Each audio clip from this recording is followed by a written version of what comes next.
ಕರ್ನಾಟಕ ರಾಜ್ಯದಲ್ಲಿ ಕಾಂಗ್ರೆಸ್ ಅಧಿಕಾರಕ್ಕೆ ಬಂದ ಮೇಲೆ ಹೊಸ ಹೊಸ ಕಾನೂನುಗಳನ್ನ ಜಾರಿಗೆ ತರ್ತಾ ಇದ್ದಾರೆ. ಕರ್ನಾಟಕದಲ್ಲಿ ಮೊನ್ನೆ 30ನೇ ತಾರೀಕು ಎಸ್ಐಆರ್ ಆರಂಭ ಆಯಿತು. ಎಸ್ಐಆರ್ನ ಮಧ್ಯದಲ್ಲೇ ಪಿಆರ್ಸಿಯನ್ನ ತಂದಿದ್ದಾರೆ, ಪರ್ಮನೆಂಟ್ ರೆಸಿಡೆಂಟ್ ಸರ್ಟಿಫಿಕೇಟ್. ಇದಕ್ಕೆ ಗೈಡ್ಲೈನ್ಸ್ ಅನ್ನು ಕೂಡ 2 ದಿನದ ಹಿಂದೆ ಇಶ್ಯೂ ಮಾಡಿದ್ದಾರೆ.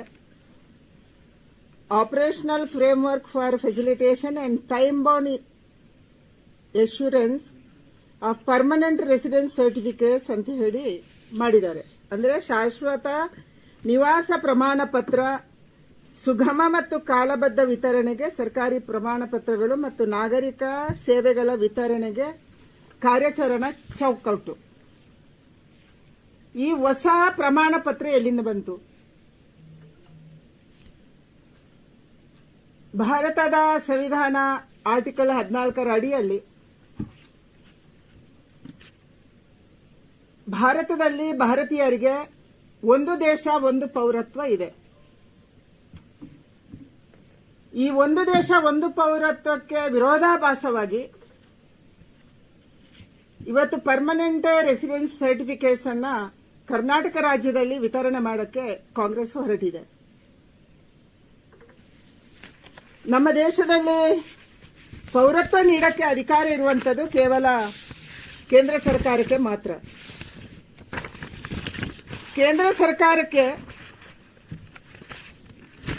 ಸಿಟಿಸನ್ಶಿಪ್ ಕೊಡೋದಕ್ಕೆ, ಅಂದ್ರೆ ನಾಗರಿಕತೆ ಪ್ರಮಾಣ ಪತ್ರ, ಫಾರಿನರ್ಸ್ ಯಾರು ಇವರು ಹೌದೋ ಅಲ್ವಾ ಅನ್ನುವಂಥದ್ದನ್ನು ಕೊಡೋದಕ್ಕೆ,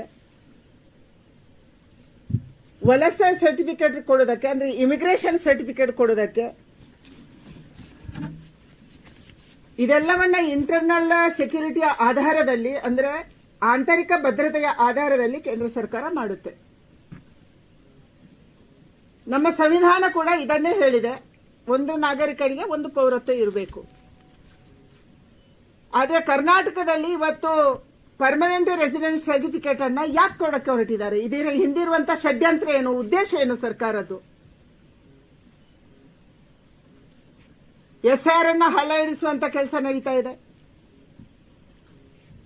ನಾವು ಎಸ್ಐಆರ್ ಅಲ್ಲಿ ಲೋಪಗಳನ್ನ ಕೇಂದ್ರ ಚುನಾವಣಾ ಆಯೋಗದ ಗಮನಕ್ಕೆ ಕೂಡ ತಂದ್ವಿ.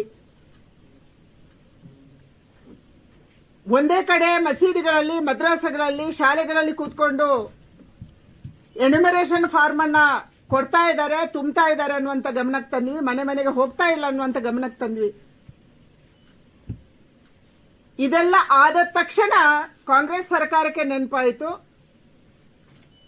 ಯಾರು ಅಕ್ರಮ ವಲಸಿಗರು ಈ ರಾಜ್ಯದಲ್ಲಿ ಬಂದು ಸೇರ್ಕೊಂಡಿದ್ದಾರೆ ಅವರನ್ನೇ ಹೇಗೆ ಬಚಾವ್ ಮಾಡುದು? ಅವರನ್ನು ವೋಟರ್ ಲಿಸ್ಟ್ಗೆ ಹೇಗೆ ಸೇರಿಸೋದು? ಅವರಿಗೆ ಸೌಲಭ್ಯಗಳನ್ನು ಹೇಗೆ ಕೊಡೋದು? ಅವರಿಗೆ ಸೌಲಭ್ಯಗಳನ್ನ ಕೊಡೋದಕ್ಕಾಗಿ, ಅವರನ್ನೇ ವೋಟರ್ ಲಿಸ್ಟ್ಗೆ ಸೇರಿಸೋದಕ್ಕಾಗಿ ಈ ಪರ್ಮನೆಂಟ್ ರೆಸಿಡೆನ್ಸ್ ಸರ್ಟಿಫಿಕೇಟ್ ಹೊಸದಾಗಿ ಇವರು ಆಲೋಚನೆ ಮಾಡಿದ್ದಾರೆ. ಕೇವಲ ಆಲೋಚನೆಗೆ ನಿಂತಿದ್ರೆ ಓಕೆ ಇತ್ತು. ಆದ್ರೆ 2 ದಿನದ ಹಿಂದೆ ಇದಕ್ಕೆ ಅಧಿಸೂಚನೆಯನ್ನು ಕೂಡ ಹೊರಡಿಸಿದ್ದಾರೆ. ಈ ಅಧಿಸೂಚನೆ ನಮ್ಮ ಸಂವಿಧಾನ ವಿರೋಧಿ ಇದೆ, ಕಾನೂನಿ ವಿರೋಧಿ ಇದೆ, ಭಾರತದ ಆಂತರಿಕ ಭದ್ರತೆಗೆ ಒಂದು ದೊಡ್ಡ ಸವಾಲಾಗಿದೆ.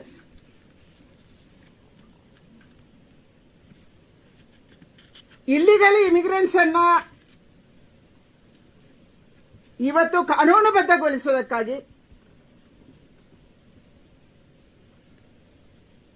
ಪಿಆರ್ಸಿಯನ್ನ ರಾಜ್ಯ ಸರ್ಕಾರ ಮಾಡಿದೆ. ಆಶ್ಚರ್ಯ ಅಂದ್ರೆ ಈ ಪಿಆರ್ಸಿ ಯಾರು ಮಾಡಬಹುದು? ಯಾರು ಪರ್ಮನೆಂಟ್ ರೆಸಿಡೆನ್ಸ್ ಸರ್ಟಿಫಿಕೇಟ್ ಯಾರು ಕೊಡಬಹುದು? ಅದು ಒಬ್ಬ ಡಿಸಿ ಅಲ್ಲ. ಅವರು ಮಾಡಿರುವಂತ ಕಾನೂನಿನಲ್ಲಿ ಒಬ್ಬ RI ರೆವೆನ್ಯೂ ಇನ್ಸ್ಪೆಕ್ಟರ್ ಕೂಡ ಅದಕ್ಕೆ ಸರ್ಟಿಫೈ ಮಾಡಬಹುದು. ಎಲ್ಲಿ ಕೊಡಬಹುದು? ಬೆಂಗಳೂರು 1ನಲ್ಲಿ ಅಪ್ಲಿಕೇಶನ್ ತಗೋಬಹುದು, ಅಟಲ್ ಕೇಂದ್ರದಲ್ಲಿ ಅಪ್ಲಿಕೇಶನ್ ತಗೋಬಹುದು, ಎಲ್ಲಿ ಕೂಡ ಅಪ್ಲಿಕೇಶನ್ ತಗೋಬಹುದು. ಅವರಿಗೆ RI ಸರ್ಟಿಫೈ ಮಾಡಿದ್ರೆ ಸಾಕು. ಇವತ್ತು SIR ನಡೆದ ಮೇಲೆ ನಮಗೆ ಗೊತ್ತಾಗಿರುವಂತದ್ದು ಇದೇ ರೀತಿಯ ಸರ್ಟಿಫಿಕೇಟ್ ಅನ್ನು ಕೊಡೋದಕ್ಕೆ 50 ರೂಪಾಯಿ ಕೊಟ್ಟು ಕೂಡ BLOಗಳು ಸರ್ಟಿಫೈ ಮಾಡ್ತಾ ಇದ್ದಾರೆ ಅಂತ ಹೇಳಿ ನಮ್ಮ ಹತ್ರ ವಿಡಿಯೋ ಇದೆ. ನಿನ್ನೆ ಮೈಸೂರಿನಲ್ಲಿ ಎನ್ಯುಮರೇಷನ್ ಫಾರ್ಮ್ ಕೊಡೋದಕ್ಕೆ ತುಂಬೋದಕ್ಕೆ 50 ರೂಪಾಯಿಯನ್ನ ಕಲೆಕ್ಟ್ ಮಾಡ್ತಿದ್ದಾರೆ. ವಿಡಿಯೋದಲ್ಲಿ ಹೇಳ್ತಾ ಇದ್ದಾರೆ 50 ರೂಪಾಯಿ ಕೊಡಬೇಕು ಅಂತ ಹೇಳಿ.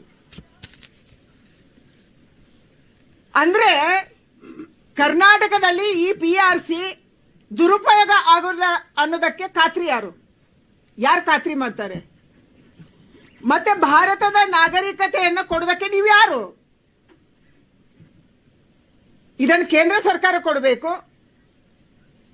ಎಕ್ಸ್ಟರ್ನಲ್ ಅಫೇರ್ಸ್ ಡಿಪಾರ್ಟ್ಮೆಂಟ್ ಅಲ್ಲಿ ಇದರ ಬಗ್ಗೆ ಅವಲೋಕನ ಆಗಬೇಕು. ಭಾರತದ ನಾಗರಿಕ ಹೌದಾ ಅಲ್ವಾ ಅನ್ನೋಂಥದ್ದು ತೀರ್ಮಾನ ಆಗಬೇಕು. ನೀವು ಭಾರತದ ಸಂವಿಧಾನವನ್ನು ಹಿಡ್ಕೊಂಡು ಹೋಗ್ತೀರಿ ಎಲ್ಲ ಕಡೆ. ರಾಹುಲ್ ಗಾಂಧಿ ಅವರ ಕೈಯಲ್ಲಿ ಭಾರತದ ಸಂವಿಧಾನ, DK ಶಿವಕುಮಾರ್ ಕೈಯಲ್ಲಿ ಕೂಡ ಭಾರತದ ಸಂವಿಧಾನ, ಪ್ರಮಾಣ ವಚನ ಸ್ವೀಕಾರ ಮಾಡುವಾಗಲೂ ಭಾರತದ ಸಂವಿಧಾನ. ಒಳಗೆ ಖಾಲಿ ಇದ್ರೂ ಅಡ್ಲಿಲ್ಲ, ಯಾಕಂದ್ರೆ ನಿಮ್ ತಲೆನೂ ಖಾಲಿ ಇದೆ. ತಲೆ ಇದ್ದಿದ್ರೆ ಭಾರತದ ಸಂವಿಧಾನ ಆರ್ಟಿಕಲ್ 14 ಪ್ರಕಾರ ಯಾರಿಗೂ ಕೂಡ ಭಾರತದ ನಾಗರಿಕತೆಯನ್ನು ಕೊಡಕ್ಕೆ ಆಗಲ್ಲ. ಒಂದು ದೇಶದಲ್ಲಿ ಒಂದು ನಾಗರಿಕತೆ, ಒಂದು ದೇಶದಲ್ಲಿ ಒಂದು ಸಿಟಿಜನ್ಶಿಪ್. ಅಂದ್ರೆ ನೀವು ಪೌರತ್ವದ ಇಡೀ ವ್ಯವಸ್ಥೆಯನ್ನು ಹಾಳು ಮಾಡಕ್ಕೆ ರಾಜ್ಯ ಸರ್ಕಾರ ಹೊರಟಿದೆ. ನಿಮ್ಮ ಉದ್ದೇಶ ಒಂದೇ, ನಿಮ್ಗೆ ವೋಟ್ ಬ್ಯಾಂಕ್. SIR ನಡೀತಾ ಇರುವಾಗಲೇ ಇದನ್ನು ಮಾಡಿರುವಂತ ಉದ್ದೇಶನೇ ಯಾವ ಇಲ್ಲಿಗಲ್ ವೋಟರ್ಸ್ ಅನ್ನ ನೀವು